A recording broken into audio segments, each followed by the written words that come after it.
Hello and welcome to Around the Valley. This typically would be our quarterfinals recap of the football playoffs. But before we dive into that, before we do all that, I need to give a massive congratulations to the Reseda Regents, Coach Boo. These girls are going to the California CIF State Regional Final. It's a mouthful.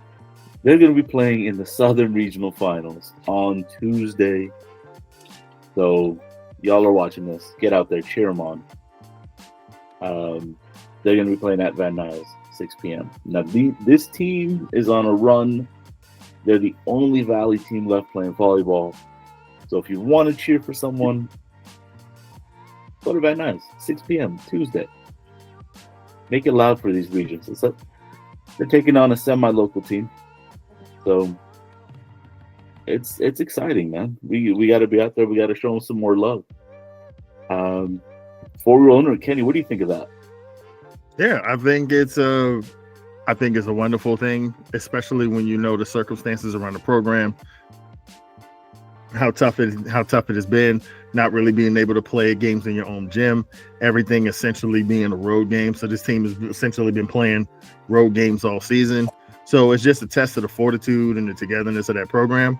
And it would be an amazing story if they can go ahead and keep this thing rolling and maybe win a state title on top of winning their first ever city championship. So yeah, that's tremendous. That's a tremendous story, and good luck to them on Tuesday. Yep, totally. And, keep your eyes and ears peeled for that, because there's a story there that we will be telling. But yeah, without any further ado, we're going to roll into it. As I said, Kenny Hodges is here. Kaylie Harden is back with us. Our favorite part of recording this is getting to chop it up with Kaylie. Kaylie, how you doing? Well, after seeing how some of these scores broke down from the weekend, I am a little shook, but excited to break it down for you guys. Absolutely. And with that being said, man, we're going to jump right into this thing. We are coming out of the CIF LA City section quarterfinals weekend. We had a plenty of teams that were still in there showcasing the Valley's dominance across all the brackets, from the open all the way to the 8-man. And we're going to get right into it. Let's start with the big ones. Let's start with the big guys. Let's start with the Kings of the City in the open division. Number 4, Birmingham hosting number 5, Gardena. Wasn't much of on paper, a 4-5 matchup. It's supposed to be pretty tight and pretty close. But Kaylie was in the building. It really wasn't that. Birmingham goes on, handles business 42-19, and honestly didn't feel like the score was even really that close. So I'll ask you, Kaylie, just real quick to recap. What give me your thoughts of what you saw? You were on the sideline for the game. What did you see? Well, it was a brutal first quarter. I will say that Birmingham came out the gates, guns a-blazing. They were there to show that Gardena should not have been placed in a 5th seed team. And they definitely proved that throughout this game. Like you said, even though the score represents Birmingham giving up 19 points, which, looking back at the second half of the game, that was necessary for it to be any kind of a ball game to watch. At that point, I think everybody was really freezing and was like, why are we doing this? I think in like the last minute of the game, Gardena was calling timeouts, and there was a person on the sideline for Birmingham that said, why are we doing this? Why are we allowing timeouts to be called in the final minute? They're not going to come back. And the ref literally had to turn around and say, hey man, it's the end of the season. Give them some slack. It's the end of their season. Give them some slack. So I think it was pretty obvious to everybody present very early on in the game that this was going to be Gardena's last game this season. And, that being said, Birmingham cannot allow for those mistakes, those 19 points, to fly against the teams that they're going to have to face moving forward. this week might not be so bad for them. They might have a little bit of a buffer to be able to do that fine-tuning. We know what's going on with their opponent this week, Narbonne, and so they're going to have the ability to make those adjustments and then hopefully be as strong as they've been all season, just stronger than they've been all season, I should say, when they get closer to the city championships. Yeah, so that brings up a good question. I'll ask you, Arshavir.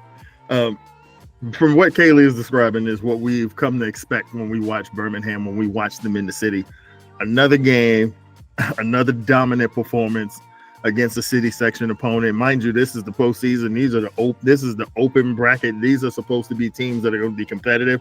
And once again, Birmingham is here showing up and showing out. So the question I'll have asked is, we've talked ad nauseum about how dominant this team has been. We talk about how they're the kings of the city. We talk about how they haven't lost a game in the city section since pre-pandemic, for the love of goodness. So the question that I have is Birmingham underseeded here? Yes, we know the computers and the when they put these brackets together, they try to honor what the computers say, what the projections tell you that these teams are supposed to be. But we're talking about a team in Birmingham that hasn't lost against a city section opponent against any of these teams that are in these brackets in as long as we can remember. So when these brackets come out, until they get beaten, shouldn't Birmingham be just the number one seed regardless? What do you think? I still think you got to look at everyone on here and take a look at common opponents and figure out that Birmingham just demolished everybody. And that would have got them higher at that point. I would have placed them bottom of the bracket, either 2 or 3, not 4.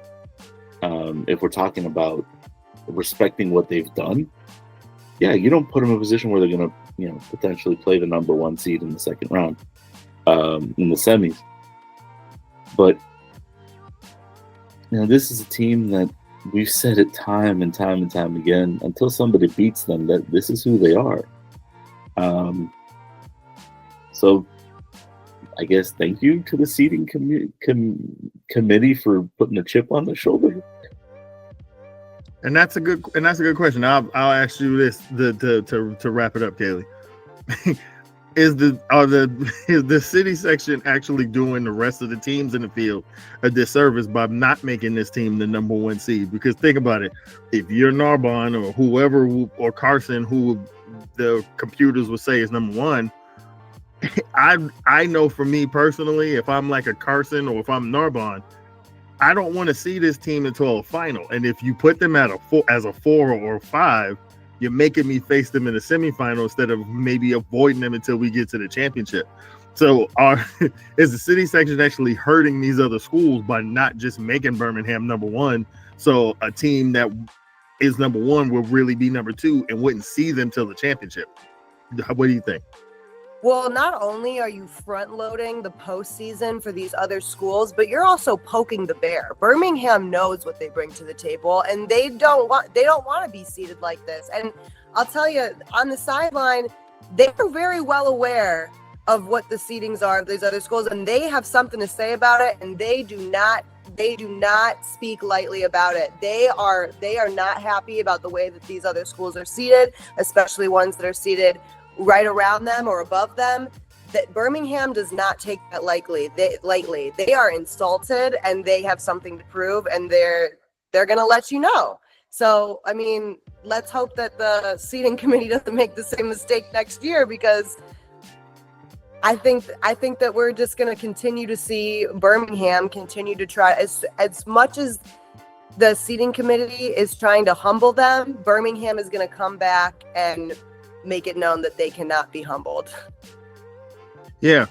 So to me, when you have this conversation, I am one who has always talked about, when you're talking about high school kids, it's best to be humble. It's best to show a little humility, because you should, respect your opponents. But at some point, yeah, it's going to feel like disrespect when you got seniors on this team that don't know nothing about losing in the city. Like, yeah, we might drop games early in the season against the Southern section, but when I bring my ass back into the city, nobody's touching me. So why am I not the number one seed? I would feel disrespected.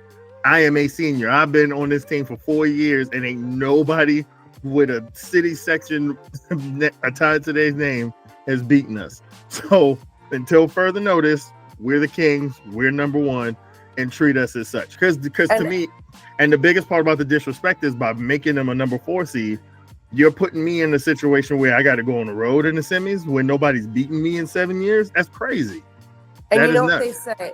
They say hurt people hurt people. Those Birmingham kids were hurt by the disrespect given to them at that number 4 seed, and they went out there and they got disrespectful. And so, yeah, it's obvious how Birmingham feels about this. And let me tell you something. If there's anything that I know, I don't think you want Eddie Plaza taking the field feeling an ounce of disrespect. That kid wakes up in the morning like he eats nails for breakfast. You really want that kid taking the field feeling like he's been disrespected in any sort of way? I don't think so. But we'll leave that conversation there. We'll talk more about their opponent they've got coming up when we do the look ahead, because we'll have a couple things to say about that particular matchup. But let's get into the D1 scoreboard. We had 3 games involving our Valley schools. So let's jump right in. Number 9, Cleveland went on the road to Eagle Rock. A heartbreaker of a result here. Cleveland was in the game Cleveland was in it all throughout the game. Weren't able to pull it out at the end as they go down 27-20 to Eagle Rock. Also looking at the 4-5 matchup, North Hollywood came into the game undefeated against Palisades. We talked about how this might be the toughest test that North Hollywood had faced all season, with Palisades' physicality and their balance. Unfortunately, the North Hollywood defense wasn't able to kind of stop the bleeding, and they go down 56-21. Nevertheless, still a great season. It's one that'll go down in history books as one of the best seasons for a team in the East Valley. Nonetheless, the road ends here for the North Hollywood Huskies as they go down 56-21. And the other game in D1, we thought there'd be a lot of points here. I wrote in the Valley Gems, if Westchester wanted any chance to win this game, they had to not allow Kennedy to do what they've done to people all year, which is get out big. And Kennedy got up big. Diego Montez came out all guns blazing, built a big lead in the first half, and they cruised to victory 49-21. So Kennedy is now the last team left standing from the Valley in the D1 bracket. They will face King Drew in the semifinals. But here's the question I'll ask, and I'll start with you, Arshavir. Kennedy has been a strong team all year, but we know what you're talking about in D1. You're talking about teams, maybe they weren't quite good enough to be in the open, but these are all very good, very tough teams. Teams that if things had broken right could have ended up in the open. We were a little worried that Kennedy might find themselves in the open at points this season because of how well they played. But when you look at this Final Four in D1, Eagle Rock, Palisades, who looked impressive last week, Kennedy, who looked impressive, King Drew, who's looked impressive their first 2 games. Who, in your mind, is the favorite in the D1 bracket left of these 4 teams? Is it our guys in Kennedy, or would you go another direction in terms of who you think is the favorite to win the championship here of these Final Four? My bias might be showing. But when we were prepping for our bracket breakdown, which we didn't have time to actually get through and record, apologies to everybody who was looking forward to it. I didn't really see any team in the division that really challenged Eagle Rock more than Kennedy. And to me, those are the 2 teams that were the teams to beat, and they were ranked accordingly, 1 and 2. So that's where we sit, and in that, I'm gonna have to go with the devil I know, and having seen Kennedy and knowing what they can do, and knowing the type of schedule they played preseason, I don't think the Eagle Rock would beat Kennedy. So I would say, yeah, Kennedy's the favorite. What do you think, Kaylie? Who are those 4 teams do you think is a favorite to come out of the Division 1 and with the championship? I'm biased as well. I have to agree with Arshavir. Props to Eagle Rock. Truly, props to Eagle Rock. But to let Cleveland get away with what they were getting away with that whole game and then come back and get it at the end, I'm sorry. Kennedy is a humble beast. Okay? They're not too loud. They're not too loud about what they do. They undersell and they over deliver. Okay? So to doubt that Kennedy is going to walk into that any type of playoff game and not take care of business would be donating your money to the house at this point. So all bets are on Kennedy for me. Yeah, it's tough. I look at these 4 teams, and they're all very, very solid teams that deserve to be here at this point in the postseason. My money still probably has to be on Kennedy because, to me, when you get to this point in the year, teams win championships, but more importantly, players win championships. And when I look at these teams, the best player left in this bracket is Diego Montes. That kid is an absolute beast. He is a dual threat in every sense of the word. Now, I will say I'm a little nervous about this matchup because they are going against the team that, in my opinion, probably has the best defense of the 4 teams that are left. Although Kennedy hasn't cared about anybody having a damn tough defense. So yeah, Diego Montes sees your defense and he runs right through it, around it, and over it. But that gives me a little bit of pause. That makes me a little bit scared, and I don't want to overlook King Drew. But like he said, if I got to put my money somewhere, I got to go with the devil I know. I got to go with the kid that I've seen just dominate competition for 2 years now. Not even just this year, but 2 years. We saw what he did last year. We wonder what his follow-up to his sophomore year would be, and he has been every bit the part of City Player of the Year caliber all season long. So I'm going to go with him. My money's on him. So I do think it's probably – I can't even say that because I watching what Palisades did to North Hollywood, I'm a little I thought Palisades was for real. But to see them do something that nobody was able to do to North Hollywood all year, which was just move the ball at will, that frightens me a little bit about just throwing all my money on Kennedy, seeing what Palisades did too. But I got to go with Diego Montes. I got to go with Kennedy. I think they're going to be lifting that trophy at the end of the day. Yeah, the final thing I'll add before we roll on to the next is this coaching staff has shown this season that they're able to adjust and counterpunch to whatever's thrown at them. They were in a couple dogfights during league play, and don't downplay that because their league isn't all D1 teams or whatever. You know, when it gets competitive, it's competitive. And so these coaches have shown that they can prepare a counterpunch, and these kids, led by Montez, can execute that counterpunch. So that's something to keep in mind as they go forward, because they're going to get, their opponents are going to try to punch them in the mouth. And this staff has shown they can counter. Yeah, it's a talented staff. It's a talented bunch. And they come from a league that, the proof is in the pudding. They got more teams left in the dance than any of our other Valley leagues left. So, but we're going to get more into that. Let's move into the Division II scoreboard. We have 3 games with Valley teams. We had an all-Valley matchup in this division as well. So let's go right through the scores. Number 1, Arleta. They hosted DMAC, and they did what they needed to do. They playing those early games. A little tough for teams to get off the bus and have to deal with a game that starts at that time. And Arleta handled business, 39-28 final over DMAC. They move into the D2 semifinals.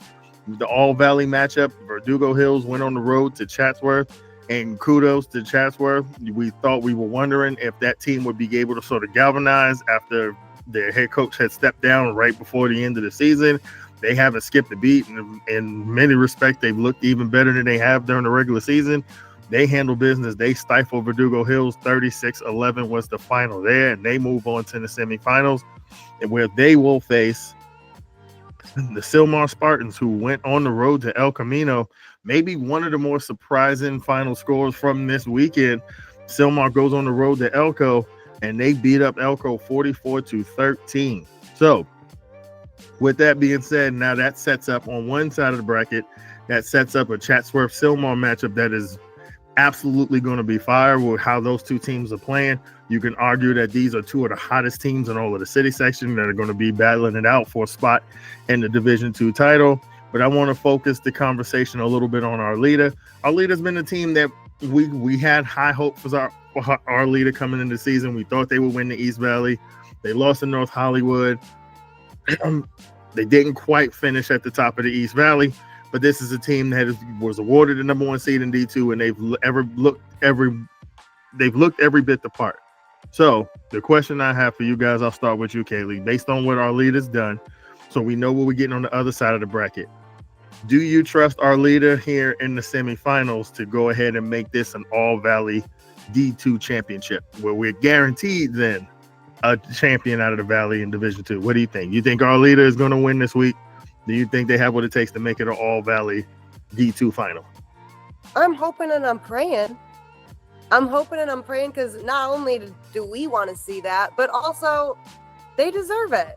I don't think it's gonna be any easy feat, but I think that for not the sake of having an all valley final, just for the purpose of coming back and proving that they can take care of business after what happened with North Hollywood, I'm rooting for them. I really hope that that's what happens. They got the home field advantage. But I'm gonna backtrack a little with Arleta. This is a team that also lost to Grant, you guys. Mm-hmm. North Hollywood beat up on everybody. They went 10-0. That's commendable, But 11-0, right? 11-0 when you count playoffs, yes. But when you look at how Arleta had to rebound internally after losing that game to Grant, and that's the thing that the staff at Grant, Coach Sicily had told me, was that Arleta game was the cleanest game they played all season. And we've gone on record with that Jekyll and Hyde nature of that Grant program. Man, imagine if they could play clean every week, right? Or more often than not. But let's bring it back. Arleta lost to a Grant team that played its best game of the season. What did they do? They turned around and responded. They thumped everybody in front of them.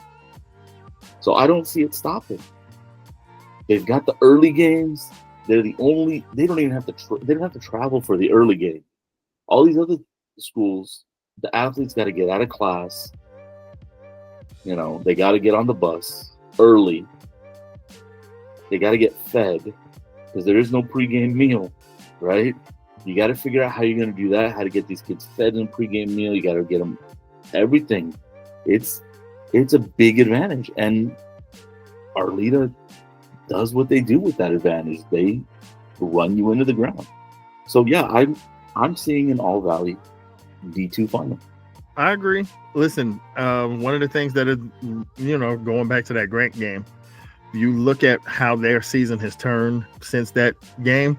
They have taken no prisoners. They have played well. I think they've learned a lot about themselves subsequently coming out of that game, and you've seen the fruits of that on the field. So I absolutely trust this team the same way I trusted them coming into the year. And I think they're going to handle business, and we're going to have an all valley D2 championship. So, so before we move on, let's talk a little bit about that Sylmar Elko game, because like I said, I think that final was a little surprising to us. I mean, Elko looked really good in that first round matchup. Yeah, we talked a lot about how Sylmar looked this season. They were right in the mix potentially to steal that league away from Kennedy, even though Kennedy handled business the way they should have. But nonetheless, for a team to go in and drop 44 on the road against a number 2 seed, that's saying a little something. So what do you think about that, Arshavir? Well, this was the game where both teams had to play the way they'd been playing because they seemed to be peaking, right? Elko lost those 2 really close games. and then they turn around and they turned it on. And so the question was, is which team is really on? Sylmar was on, and they forced 5 turnovers. So it wasn't just so much of what's happened. Sylmar forced turnovers. They had 2 interception returns for a touchdown, right? They forced a fumble on the opening kickoff of the second half to take possession back.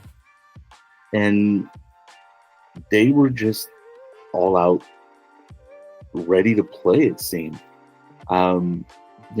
El Camino, they battled.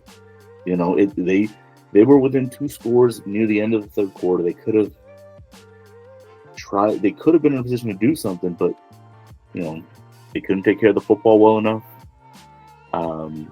And then they went home. But that's the thing with Sylmar now. This team is on this roll. So when we go to the look aheads, I got a couple thoughts. Yeah, and like I said, whenever you get to the postseason, there's always a team. You can always identify a team or two that it all just comes together. And yeah, it might on the surface appear like some lucky breaks, but Bill Belichick always said nauseatingly that good luck is the design of hard work, right? So this is a team that has played well all year, and now they're red hot in the postseason. So yeah, that's going to be interesting to see how the semifinal plays out, but we'll talk a little bit more about that when we get to the look ahead. So let's look at Division 3. Similar to Division 2, we had 3 matchups with Valley teams. We had an all-Valley matchup that guaranteed us essentially, we knew coming into this division, similar to D2, we were guaranteed that we're going to have a Valley team in the D3 championship. We had all Valley in the bottom half of the bracket. So let's go through the scores. Starting the top side of the bracket, number 16, George Washington Prep came on the road to Panorama. A rare chance for a team that's not a top 8 seed to get a chance to host a game in the second round after GWP pulled the upset on Poly in the first round. But Panorama handled business at home.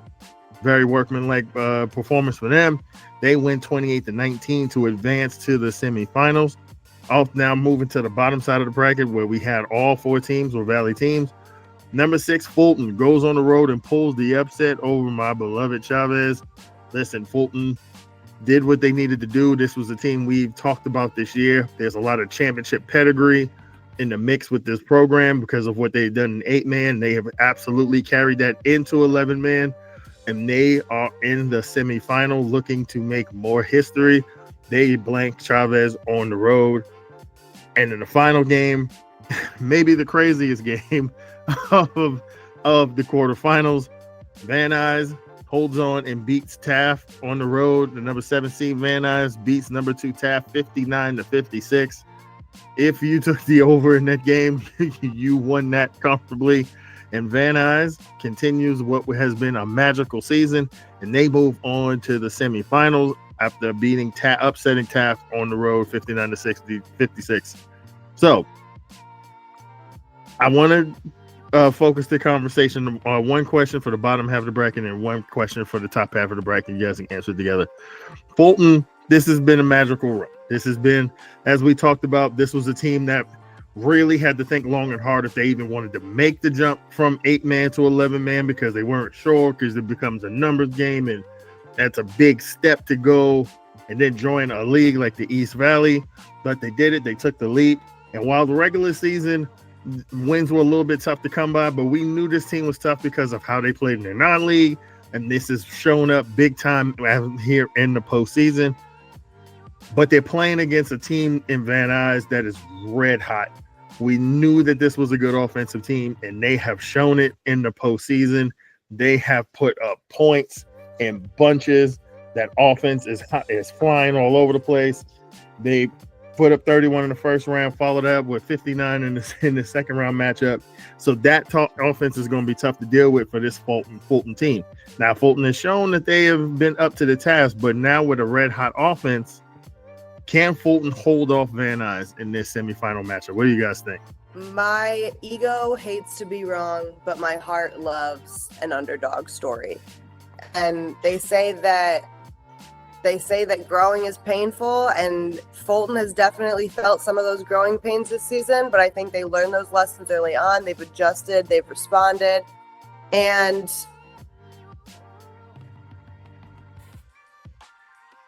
I'm not sure if they can pull off Van Nuys, but I would be impressed if they did. Van Nuys' offense, I think, might be a little too much too soon for Fulton, and we might continue those learning lessons this season. But regardless of how the game shakes out, Fulton has everything to be excited for next season. So whether or not this is the end of the road for them, they've got a lot to be proud of, and they've got a lot to look forward to. I think it's a little more than just too hot and too much. Van Nuys is pissed that they lost to Fulton in week 3. That was a game where afterwards, the Wolves were like, we should have won that game. It was a close game at halftime. I think Van Nuys was in control, and then Fulton took over in the second half and dictated the pace of play and won the game. So I know Van Nuys is going to be looking, A, for redemption, and B, revenge. 2 different things. And they're going to come angry and ready to play. You can't discount the championship pedigree on that Fulton sideline. It's conversations I've had, with their coach. And he knows it's an intangible that, you can't teach. So these boys have it. Ultimately, I think Van Nuys is really rolling right now. And this is going to be a bit of a dogfight. Van Nuys takes it. Yeah, man, that's tough. I think I tend to agree, but I will say this. This game is going to come down to what we know of Fulton is that Fulton has, when they've been successful, they've been able to kind of control pace and tempo in games with their ground game. They're going to have to control this game and the pace and the tempo of this game. Similar to the first matchup. Van Nuys can't beat you if that quarterback, if Herrera's on the sideline, he can't beat you if he's standing over there drinking Gatorade. Like that's what this game is all going to come down to. That kid is standing on the sideline with his helmet tipped up and watching y'all play. That gives you the best chance to win this game. So I still think Van Nuys will win, but there's something about this Fulton team. I did not see them playing the way they did at Chavez, and that gives me a little bit of pause of just outright thinking Van Nuys is going to win, but I do think this game is going to be tough. I think it's going to come down to the wire. So we'll see. But before we move on from D3, let's talk a little bit about Panorama. You know what? Because this is a team that, because of the circumstances, with some kids that we thought might be involved in that program not being there at the beginning of the year, you saw that it did have some effect. It did take some toll, but we know how well coached and how disciplined this program is and how tough the Panorama Pythons have been for years now. And yes, they had a little bit of a dip in the regular season, but we're seeing the pedigree of this team and what we've known them to be start to shine in the postseason. So I guess the answer is quite frank. They're running into a Los Angeles team that, when you look at what they've done in the postseason, they played a 12 and a 13 seed to get here. Was it the most impressive looking victories? Maybe not, but we know that this Los Angeles team is one that you got to take serious. I've seen them play a couple of times this year. So the question I have is, it's a magical run for Panorama. I don't think we put too much stock in what they were going to do in the postseason because we looked at it like a down year. But now everything is right there in front of them, and they can see that D3 championship in the distance. So the question I have, they're going on the road. They have to go play this Los Angeles team on the road. Does the magic continue for Panorama? Or is this just the end of the road and we just get to celebrate that this team sort of, galvanized and made a good run? What do you think? What do you think, Arshavir? We'll start with you. I'll tell you, I love the Pythons. I got a soft spot for this program. And as you were reading it off, I was going in my head and I was like, man, Panorama made back-to-back division finals. Last year they didn't make it. The 2 years before, and they didn't win. I was like, this is a program that I'd like to see win. But if the bottom of the bracket breaks the way I'm thinking it does, and Panorama wins against Los Angeles, then I'm like, man, that could be some heartbreak. But I'm rooting for that to happen. I'm rooting for Panorama to get past Los Angeles. I think they have a chance if they play to their identity, and that's something that Adrian Beltran told me weeks ago now, as they were starting to really find their groove in the season. The key was players were starting to play their role, not the role of somebody who used to have that position, right? They were playing what the coaches were asking them to do directly. And that's when it turned around. So I think they got a chance. I'm not making a prediction on it because you're not holding my feet to the fire, but yeah, I think they got a chance. What do you think, Kaylie? You think Panorama's got a shot to keep this magical run going? What do you think? I definitely think that they have a shot. Like we've described it, it is a magical run. It's going to take a little bit of magic. The pieces have been falling into place for them to do so, and they have been. This has been a couple seasons coming for them. So I think they need to keep praying on that fairy dust and make it happen. Take care of business. They deserve it, and but it's not going to be without some hard work. And they're going to have to continue doing their job and showing up to do the job that they've been given, not the job that they think that they need to do. It seems like the energy has definitely shifted for them this year, and that's been what has worked for them. So just keep doing what works and get it done so we can see them on top of Los Angeles.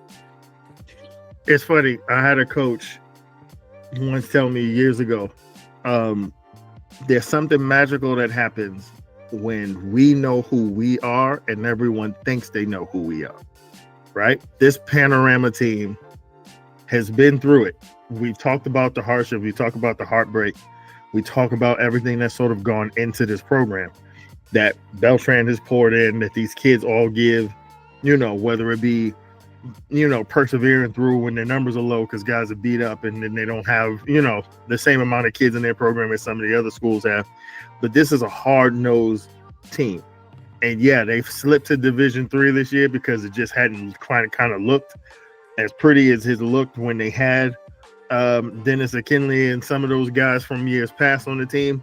But there's still a lot of kids that when they suit up and they put that P on their helmet, they go out there and they give you everything they have. Like Dan Campbell always talks about biting ankles. That is the definition of this Panorama Pythons team. So when you look at who getting into this bracket, going and seeing the Santee team, and it's like for them having to go through what they went through in the Valley Mission this year, they got into this postseason. They went to Santee, and it was like going and running sprints after you took your ankle weights off. Like, that's the way it looked for them in the first round. It was like, oh, this is who we playing? And we had to play Kennedy and Silmar. These are the teams we had to deal with this season. We're not worried about this. And you saw it in both of those two matchups. I'm expecting a bit of the same when they go on the road to Los Angeles because, again, you're the underdog. You're not supposed to win the game. Los Angeles is supposed to win this game.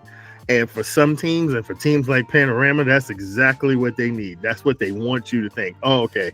You think this is going to be easy? You're going to look up in the third quarter. You're going to be down 10 and can't stop us from moving the ball 5 yards at a time. So I expect them to make this an all-Valley championship, and I think they're going to do it. And you know what?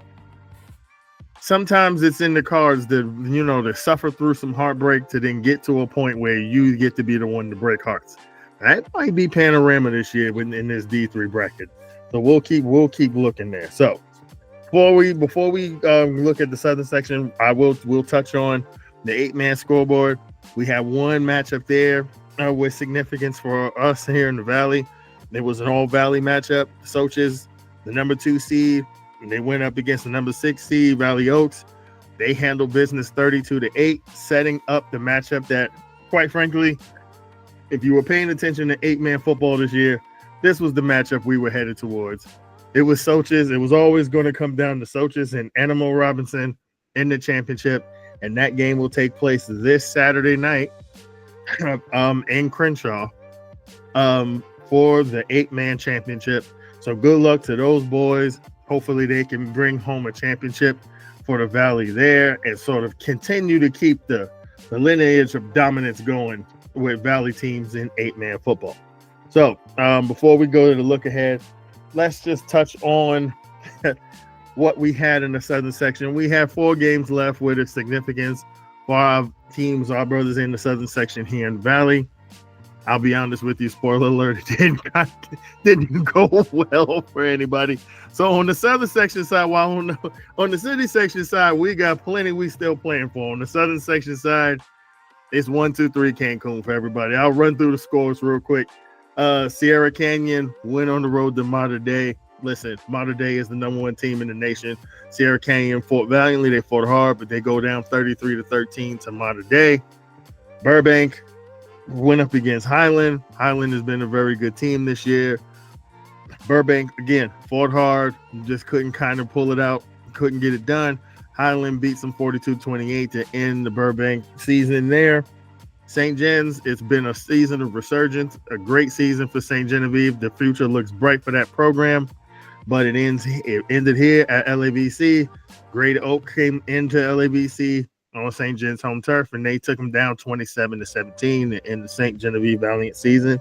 And last but not least, the heartbreaker for Village Christian.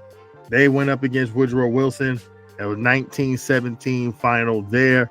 Woodrow Wilson ekes out the victory over Village and then Village Christian season. So, we had some good teams. We had some fun in the Southern section, but, congratulations to all the teams that got as far as they did. But that's where the buck ends in the Southern section until next season. So let's go ahead and move and look at what we got ahead this weekend. Man, we have got some fun matchups. It almost uplifts the weekend a little bit knowing for a fact we got house money here, because we know for us here at the Valley Sports Telegram, we're going to be covering at least 2 championship games next week, because we got 2 all Valley matchups on one side of the bracket. So let's go through the games and give our thoughts. In the open semifinals, we got Birmingham versus Narbonne. We kind of talked a little bit about it, but I'll hold you guys' feet to the fire a little bit. Birmingham and Narbonne, we've talked a little bit, it's in the news. Everybody's kind of heard all the turmoil that's going around with this Narbonne program. There are a lot of kids who are going to be playing in this game knowing that this is the run, because next year they're going to be hit with sanctions, so they won't be participating in the postseason. So that kind of puts a little bit more pressure on them to kind of get it done. But they're going up against the Kings of the City. So I don't know if I really have to ask this question, but I'll ask you guys, what do you guys think is going to happen in this game? Can Narbonne, with all the talent they're supposed to have, can they hold off Birmingham? Or is Birmingham going to go ahead and move on to the championship? What do you guys think? Let's start with you, Kaylie. What you think? Bro, stop playing with Birmingham, please. For the sake of all things holy and the sake of all of us, we got to stop selling them short. Birmingham is going to walk in there and punch them in the mouth. And I'm hoping that they take it as an opportunity to prep themselves for the tougher teams that they're going to have to face after this week. Don't go in there and think it's a cakewalk. Don't go in there and just treat it like a practice, because it's definitely not that. Narbonne has the haters that they have because they have been successful. But with everything surrounding that program right now, they are not that dominant team that was scaring and making everyone shaking in their boots at the beginning of the season. So I think Birmingham goes in there, they take care of business, they wipe their hands clean, and they continue to take care of business the rest of this postseason. That is my thoughts on that. All right, Arshavir, what you got? You got Birmingham, you got Narbonne. Who you got? Hey, we've been saying it all year, right? Until somebody beats them. But this is what it is, right? The chip on the shoulder. Narbonne was the team that supposedly was built to take them out this year. Well, if you've been watching any of the chatter on our Instagram, they're going back and forth already. It's Birmingham, guys. Look, as it comes down to it, it might have happened. All the politics, all the drama, all that aside, until you beat them, you haven't beat them. So, Birmingham. And listen, I am not being a hater. This is all about journalistic integrity, okay? I'm not trying to imply that like Narbonne's going to beat Birmingham. But we have to ask the question because the game's not played on a podcast. They're not played on Instagram. They played on the field, right? And we do know that the Narbonne team has talent. They ain't open for a reason. You know, aside the drama aside, there's still a team you got to prepare for. I also think that Birmingham is going to handle business here. And not just that they're going to handle business, but I think that Birmingham is also going to look to make a statement here. This feels like one of those games where Birmingham is going to go out of their way, if they can, to put a real number up in this game, just to let anybody who was wondering who should have been the real number one seed. That's what Birmingham is going to look to do this weekend. So I think we're all in agreement there. We expect Birmingham to be playing in the Open Championship. Then it'll be left to be seen who they'll face when they get there. Okay, D1 semifinal. Number 6, King Drew versus number 2, Kennedy in one of the semifinals, the semifinal that matters to us. Anyway, is there any way that Kennedy does not win this game? What do you think, Arshavir? No. No. I hinted at it when we were doing the recap. This King Drew team is talented. Taking nothing away from them.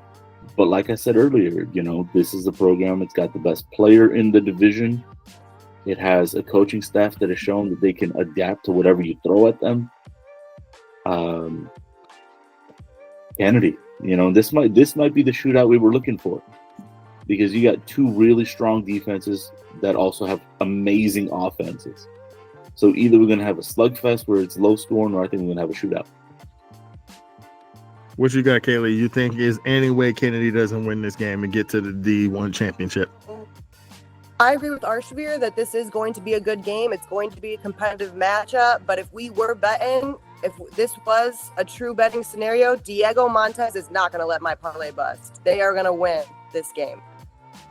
Yeah, for sure. Like I'm there with you guys. Like at this point, well, what we've seen from this program in the last few years, if I'm going to back any horse, it's going to be Troy Cassidy and Diego Montez. I've been on them. I've been on them for a long time. I was on there before Sondheimer was. Well, all of a sudden he came in our backyard. That's a conversation for another day. But we was on them before that. We was on that before anybody else. So I'm not going to get off that horse now. I think they're going to handle business. So let's look at the D2. Hey, wait, I got to say, in backing you up, right? We were on Diego Montez when he was a freshman playing garbage time. Yep. Spill all the tea. Spill all the tea, guys. I'm here with it. Kenny and I saw him as a freshman. We had the conversation. I even think we threw it out on the pod. Yeah, we did. And we said, this freshman is going to be special. Mm-hmm. Right? Here he is. It is piping hot in here. I'm just saying. Listen, like people can get on. It's easy to jump on a bandwagon when it's already rolling. You got to come get with us when we the one that start pushing that thing downhill. That's all I'm saying. So, moving on to D2. Moving on to the D2 semifinals. We got Southgate versus our leader. We got the number 10 seed Selmar versus number 3 Chatsworth. Maybe the two hottest teams in that whole bracket going up against each other on one semifinal and our leader in the other. So I'm gonna hold your feet to the fire here. I need a prediction for who is going to be playing in the D2 championship. We all have talked about we believe in our leader. We've talked about how good these teams are. I need a championship prediction. Who are going to be the two teams that face off in the D2 championship? Kaylie, you go. Who you got? Arleta and Chatsworth. Oh, look at that. She ain't even think about that thing. Let's make it happen. Let's speak it into existence. Let's manifest it. I hope y'all are listening so that way you can work with me.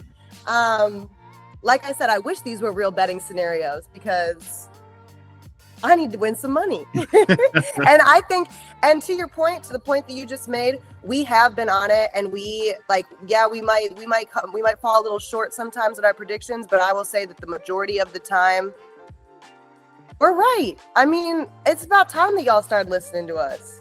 Absolutely. I can't blame you for wanting to jump on this bandwagon. So, all right, Arshavir, who you got? Who is going to be the D2 championship final? What matchup you got? Who do you got prevailing from these two semifinal matchups? I'll take you one further.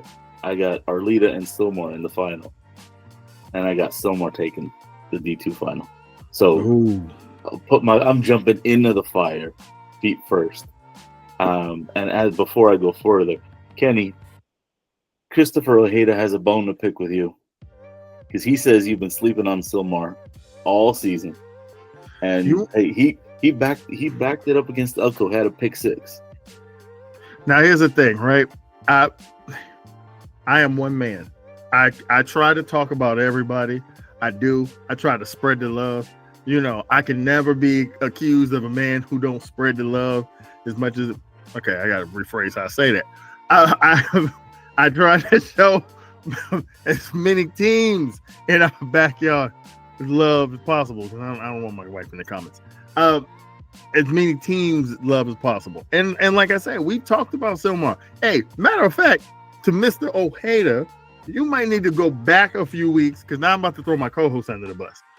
Back a few weeks ago, when I brought up the question if Silmar was a real title contender, and they were like, hell no, it's going to be Kennedy. And I was like, I don't know.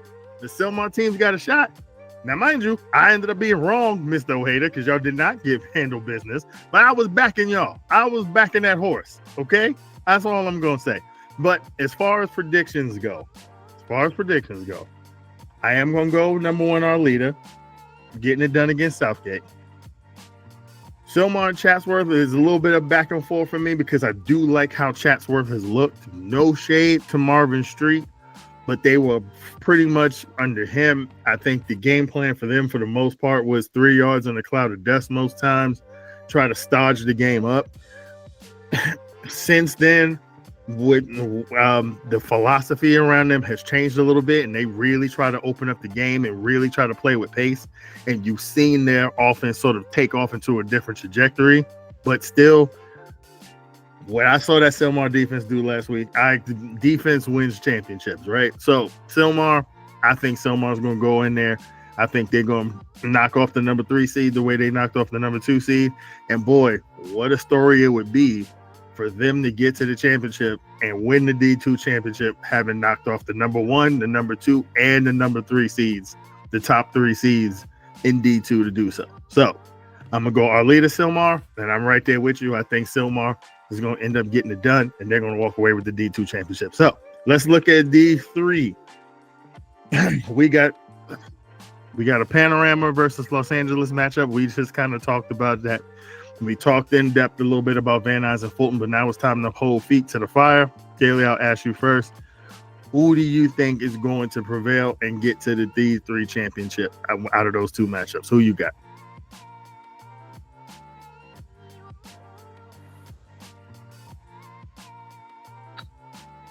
You know what? Earlier I said I'm gonna stick with my guns. Earlier I said I wanted Panorama to get it done. I want them to keep up that magic.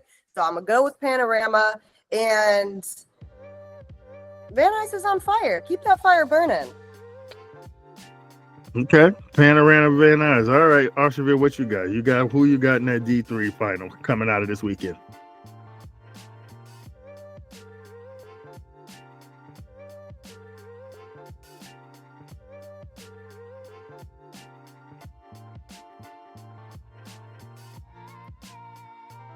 I got Panorama coming out and make it an all Valley final.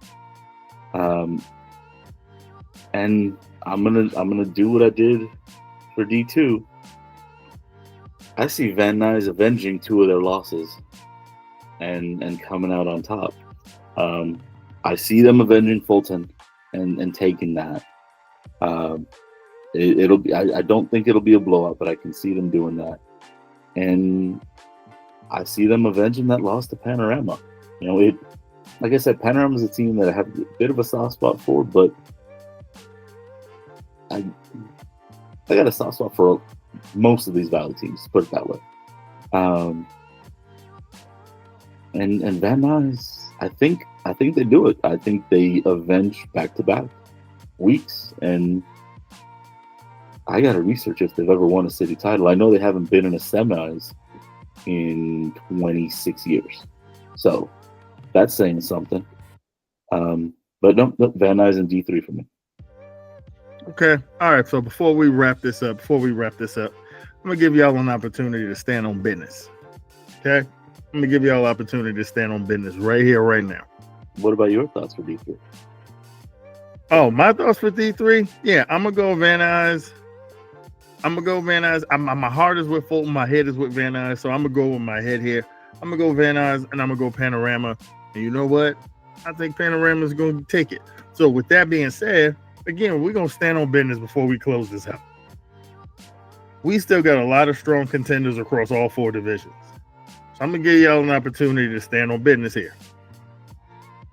Do we, the Valley teams, we got 4 championships up for grabs. Do we take all 4 of these championships this year? Does the Valley claim all 4 11-man championships at the end of the day? When we convene to do recap championship weekend, are we sitting here patting ourselves on the back because the Valley owns the city section? What you say, Kaylie? Are we taking all of them? Why the hell not? It's about time. It's about time. If there was a better year than any, it's this one. So let's make it happen. What you got, Arshavir? Are we taking them all or what? I'm right there with Kaylie. If there was ever a year for this to happen, is this year. Birmingham, we know they're the kings of the city. Until someone beats them, that's them. They are them.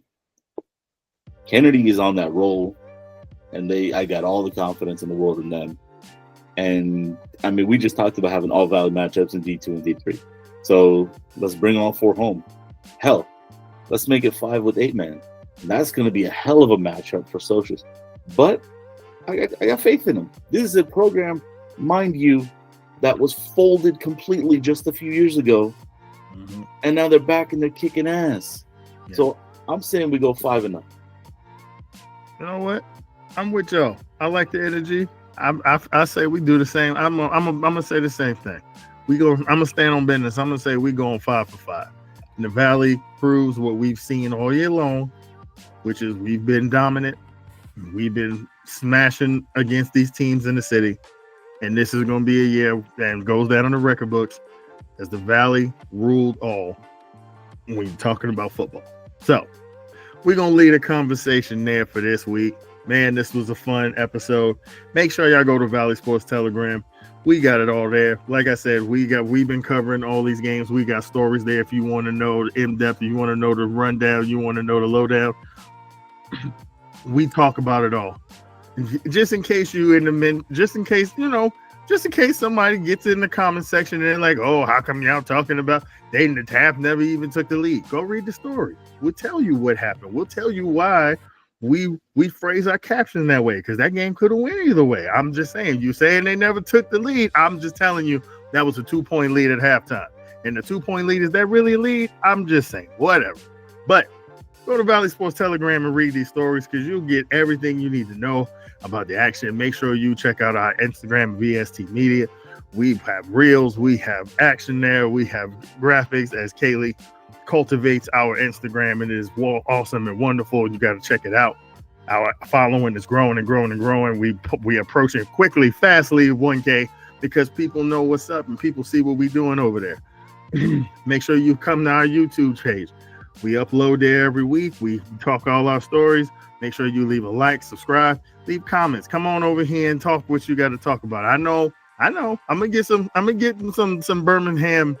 Some Birmingham comments. I expect it on a week-to-week basis, and we know what goes down there.